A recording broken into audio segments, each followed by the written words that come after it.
Assalamualaikum, selamat pagi, selamat sejahtera semua. Semua sihat? Aina sihat? Sofia sihat? Okey, bagus. Jadi saya harap semua pelajar saya berada dalam keadaan kesihatan yang baik. Okey. Jadi sebab sekarang dalam keadaan yang pandemik, jadi semua perlu ikut SOP yang ditetapkan, jaga pemakanan, jaga kesihatan. Sebab saya tak nak ada pelajar-pelajar saya yang ketinggalan dari segi pembelajaran sejak kita dah buat mula fizikal ni kan. Okey. Jadi sebelum kita sambung pembelajaran kita yang kita tangguh pada minggu lepas, okey. Kita akan lihat apa yang kita akan belajar secara umumnya pada hari ini, okey? Okey. Okey, semua boleh fokus kepada slide, okey. Jadi, ini adalah session jana-kuasa arang dan ini adalah session jana-kuasa hidroelektrik. Jadi, saya nak ambil masa dalam 2-3 minit ini untuk kamu berfikir apakah perbezaan yang awak dapat lihat daripada kedua-dua session jana-kuasa ini. Okey? Boleh?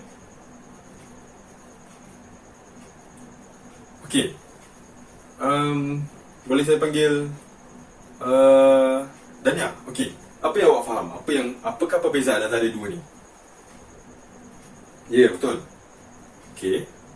Okey, betul. Terima kasih Dania. Okey. Kelas, apa yang kita dapat lihat daripada dua session jana-kuasa ini, okey, perbezaannya adalah session jana-kuasa hidroelektrik adalah lebih bersih kepada alam sekitar. Kenapa? Kalau kita dapat tahu, session jana-kuasa arang, mereka melakukan proses pembakaran dan akan ada asap dan sebagainya yang keluar daripada session jana-kuasa. Okey, cerobong asap kan. Okey, berbeza pula dengan session jana-kuasa hidroelektrik. Dia hanyalah menggunakan session jana-kuasa hidroelektrik hanya menggunakan air daripada empangan yang dilepaskan untuk memusingkan dynamo dan menghasilkan tenaga elektrik. Berbeza dengan arang batu yang menggunakan pembakaran dan sebagainya lah, kan? Betul. Jadi apa yang membezakan mereka adalah kualiti persekitaran yang berlaku selepas kedua-dua ini berfungsi. So, maksudnya hidroelektrik tak ada pencemaran, tak ada apa-apa kesan kepada alam sekitar. Berbanding pula dengan arang batu punya session jana-kuasa, mungkin lah kan menghasilkan asap yang mungkin tak menyelesaikan penduduk tempatan kan. Okey, ada yang dapat tangkap tak apakah tajuk yang kita akan belajar pada hari ini? Okey, betul Alif. Okey, jadi tajuk kita pada hari ini 1.3 teknologi hijau dalam kejuruteraan mekanikal. Okey, semua boleh rujuk kepada buku teks muka surat 39 sehingga 40 something lah. Okey, kita akan menelusuri poin 1, poin 2, poin 3. Okey, dan poin pertama yang kita akan lihat pada hari ini adalah definisi teknologi hijau. Okey, semua boleh ikut ya. Boleh buka buku teks dan boleh rujuk ataupun boleh lihat saja slide pada depan ni.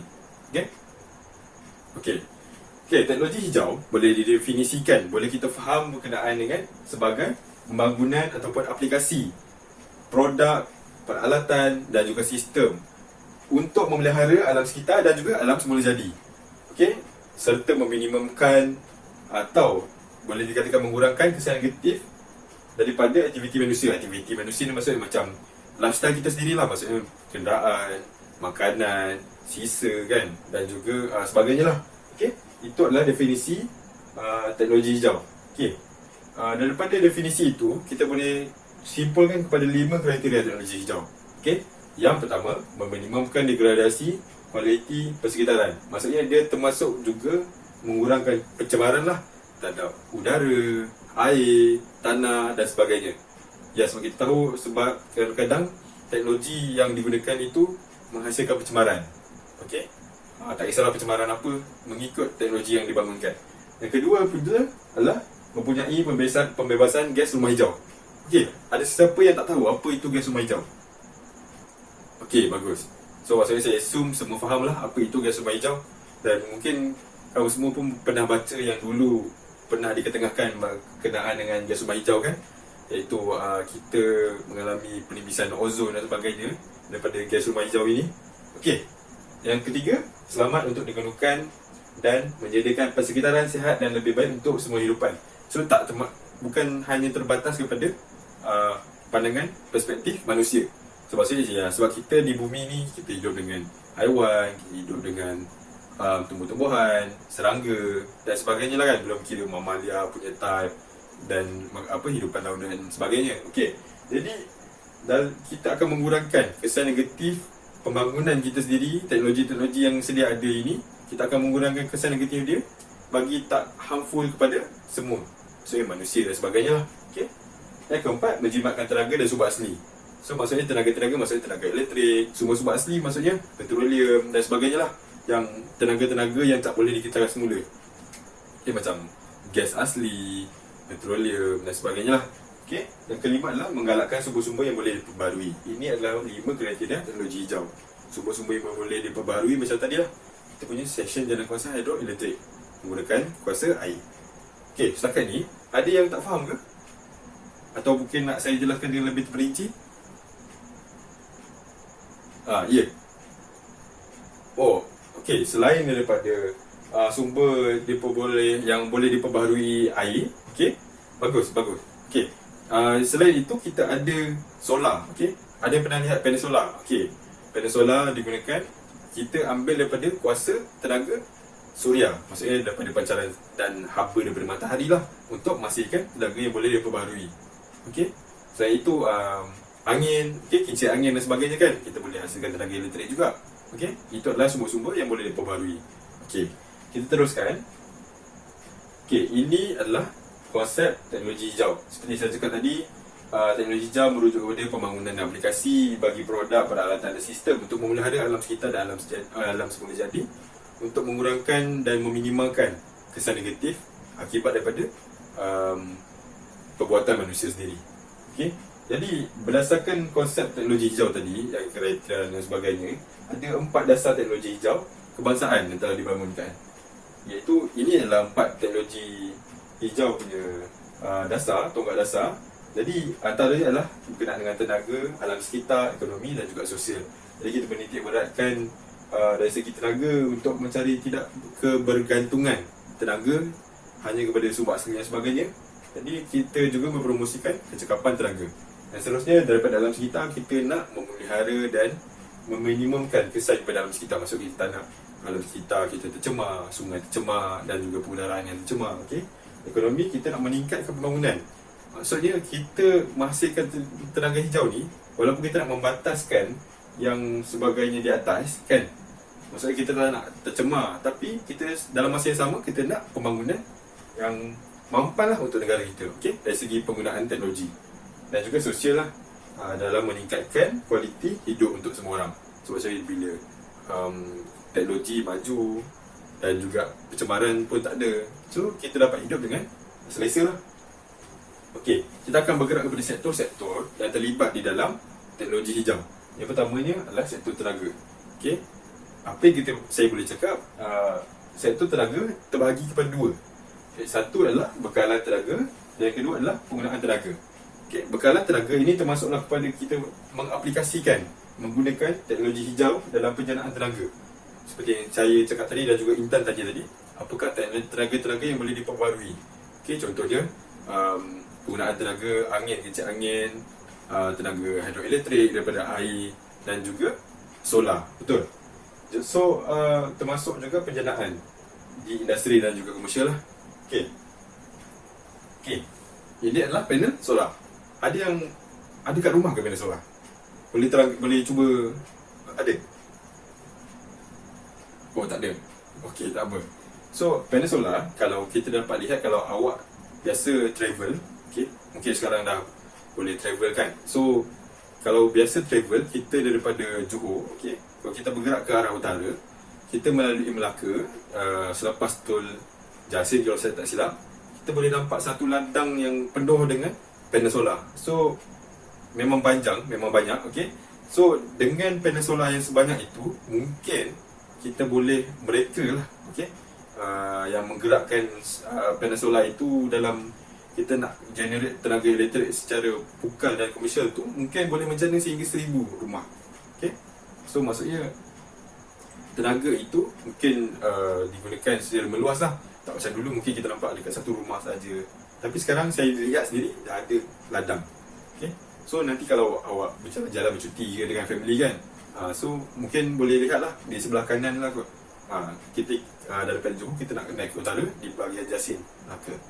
Okay, dan ini pula tenaga ombak. Mungkin kita tak pernah nampak ataupun tak pernah dengar dekat Malaysia, tapi dekat Eropah memang banyak digunakan.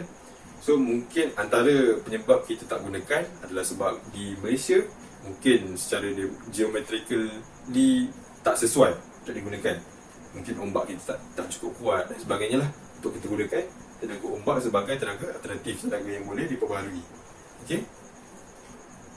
Dan seterusnya, bahagian kedua yang B, sektor bangunan. Sektor-sektor yang terlibat lah, okey. So, sektor bangunan, dia menggunakan teknologi hijau dalam banyak faktor, dalam banyak situasi. Dalam pembinaan, pengurusan, okey, pemeliharaan dan juga pemusnahan bangunan sekalipun. So, pemusnahan bangunan ni macam kita nak musnahkan sesuatu bangunan untuk dibangunkan bangunan baru, kita akan gunakan teknologi hijau. Mungkin akan mengurangkan pencemaran dari segi pencemaran bunyi kan, kalau kita boleh lihat. Kebiasaannya untuk memusnahkan bangunan, untuk meruntuhkan bangunan, dia menggunakan bom yang sangat kuat kan bunyinya. So mungkin dengan alternatif lain dapat menghancurkan bangunan itu secara lebih mesra alam lah, orang tak terganggu dari segi pencemaran bunyi dan sebagainya. Okay, ini adalah contoh, mungkin tak nampak sangat, tapi ini adalah bangunan belian Suruhanjaya Tenaga yang berada di Putrajaya. Okay, daripada pembangunan bangunan ni, okey, dibangunkan bangunan ini menggunakan teknologi hijau, ia sebenarnya dapat pengurangan dalam penggunaan bahan api fosil. Mungkin dari segi penggunaan enjin ataupun kenderaan-kenderaan yang untuk digunakan sebagai jentera-jentera untuk membangunkan bangunan ini kan, mungkin menggunakan alternatif lain. Dan juga bangunan ini difahamkan penjimatan airnya lebih baik, bangunan dibuat daripada bahan binaan yang mampat, maksudnya lebih kukuh dan sebagainya, tetapi mungkin digunakan bahan-bahan yang lebih mesra alam mungkin. Okay, pengurangan dan pengedaran bahan buangan yang lebih baik. Saya rasa mungkin dari segi sistem pembentukan yang lebih baik lah, kualiti persekitaran dalaman yang lebih ceria mungkin. Okay, mungkin lebih mesra alam, dan juga pengurusan trafik dan pengangkutan. Mungkin nanti kalau kita ada masa atau ada lawatan, mungkin kita akan pergi ke bangunan ni, kita tengok sendiri apa yang dikatakan menggunakan teknologi ciri hijau daripada bangunan ni. Okey, sektor bangunan. Okey, seterusnya kita akan bergerak kepada sektor pengurusan air dan sisa. Okey.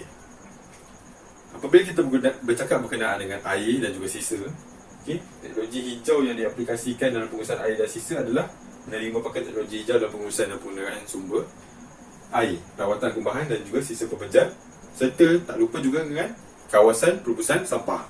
Dan juga kita melupuskan sampah lah. Ini termasuk juga dengan kita menggunakan teknologi hijau seperti tong yang diasingkan bagi memudahkan pengurusan sisa kan. Okay. Siapa yang tak pernah nampak tong hijau, tong coklat dan juga tong biru? Saya rasa pernah nampak kan, dekat sekolah pun ada. Okay. So air ni, okay, sepanjang mana yang kita tahu, air ini adalah keperluan umum yang sangat penting. Kalau kita pergi di kawasan pedalaman pun, mereka mungkin tak ada elektrik, tapi mereka ada sumber air yang bersih. Ini belum kira sistem yang lebih moden lah. Kita kira dekat kawasan pedalaman, mereka lebih mementingkan air daripada meminta bantuan dari segi dibangunkan capaian elektrik. Okay? Sebab air kita menggunakan untuk basuhan, masakan, mandian dan sebagainya kan. Banyak fungsi air. So manusia pun tak boleh hidup kalau tak ada air dalam tubuh badan kan. Okey. Sini saya ada sediakan video daripada Indah Water. Okey.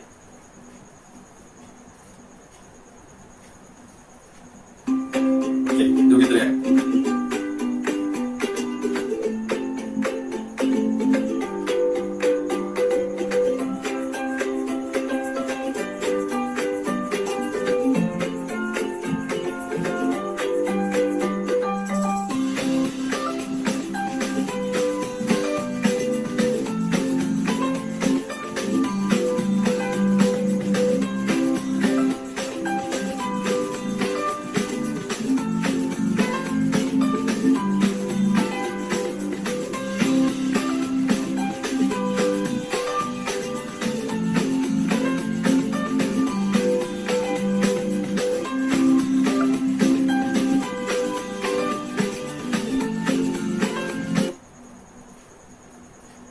Okey, daripada video tadi kita dapat lihat sebenarnya ada beberapa ada beberapa jalan yang mereka lalui. So maksudnya daripada kita pembuangan sisa kekumbahan kita sendiri akan disalurkan kepada satu loji kekumbahan, okey, untuk ditapis dan juga dirawat air sehinggalah ia menjadi bersih semula dan disalurkan semula kepada kita. So jangan hairan, okey, so, jangan risau sebenarnya, kerana air ni telah dirawat dan bersihlah, suci. So tak ada perlu risau dari segi kotor ke apa ke, memang tak. So, mungkin nanti kita akan lihat lebih lanjut lah berkenaan dengan pengurusan sisa, dan kalau kita ada rezeki kita akan bergerak ke lawatan ke kan, untuk melihat sesi pengurusan sisa kumbahan ini. Ya, sebab ia satu benda yang menarik lah juga kan untuk kita faham. Okey. Okey, seterusnya kita akan lihat berkenaan dengan tong sampah yang saya cakap tadi. Okey, sekejap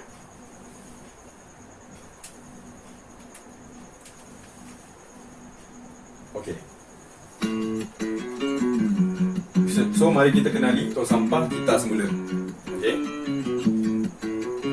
So basically tong sampah tadi ada 3 lah warna asasnya, jingga, biru dan juga coklat. So dia mewakili bahan yang boleh kita semula, yang berlainan lah, berbeza ikut kategori.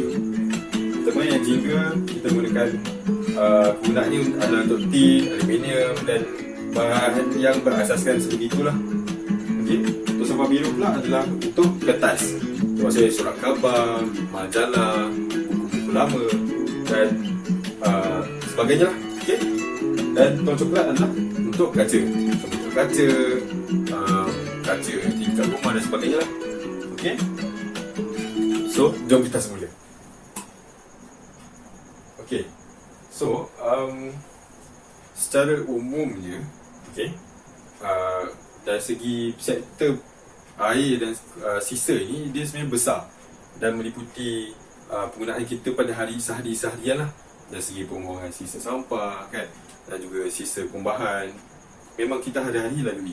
So memang kita perlu aware lah pada benda ni. Okay, so far dia semua boleh ikut ya. Kalau ada sebarang soalan mungkin boleh tanya. Ada soalan? Okay, tak ada. Cuma saya nak cakap, kalau semua tengok TV, majalah atau berita pada beberapa hari yang lepas, ada disalurkan berkenaan dengan SW Corp.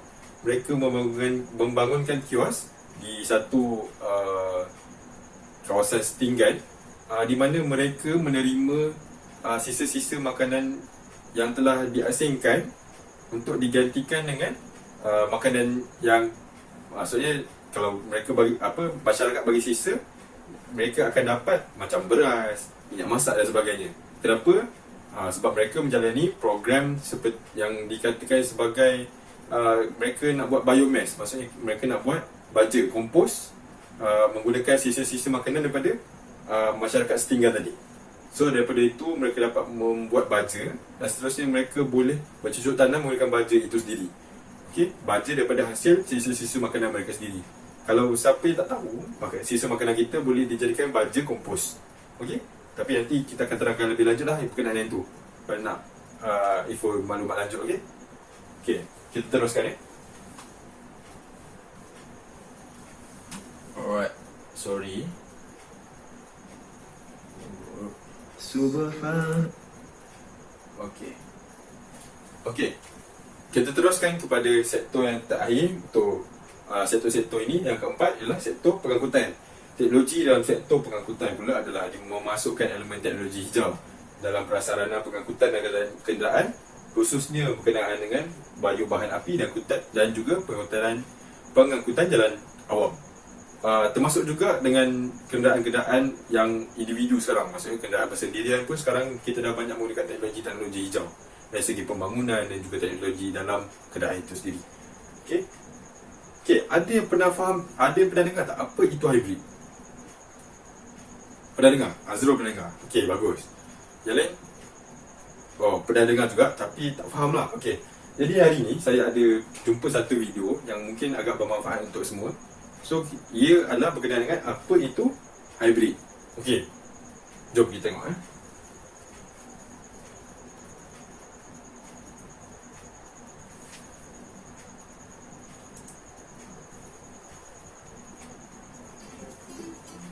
Ini ialah Salina.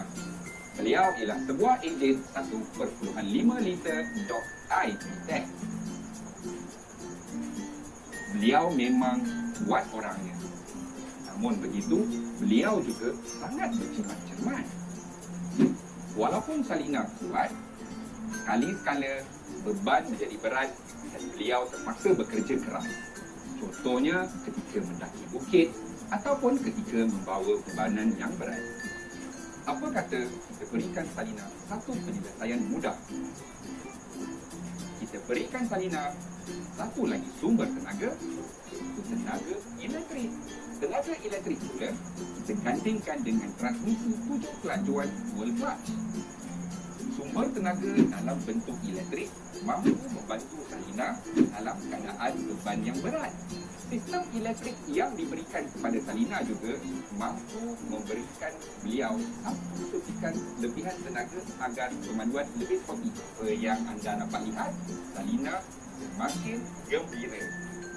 Seperti yang telah ditunjukkan oleh rakan-rakan saya tadi, teknologi Sport Hybrid iDCD oleh Honda dengan EV mode mempunyai 3 elemen yang penting: enjin 1.5 liter .I VTEC, motor elektrik dan juga bateri lithium ion.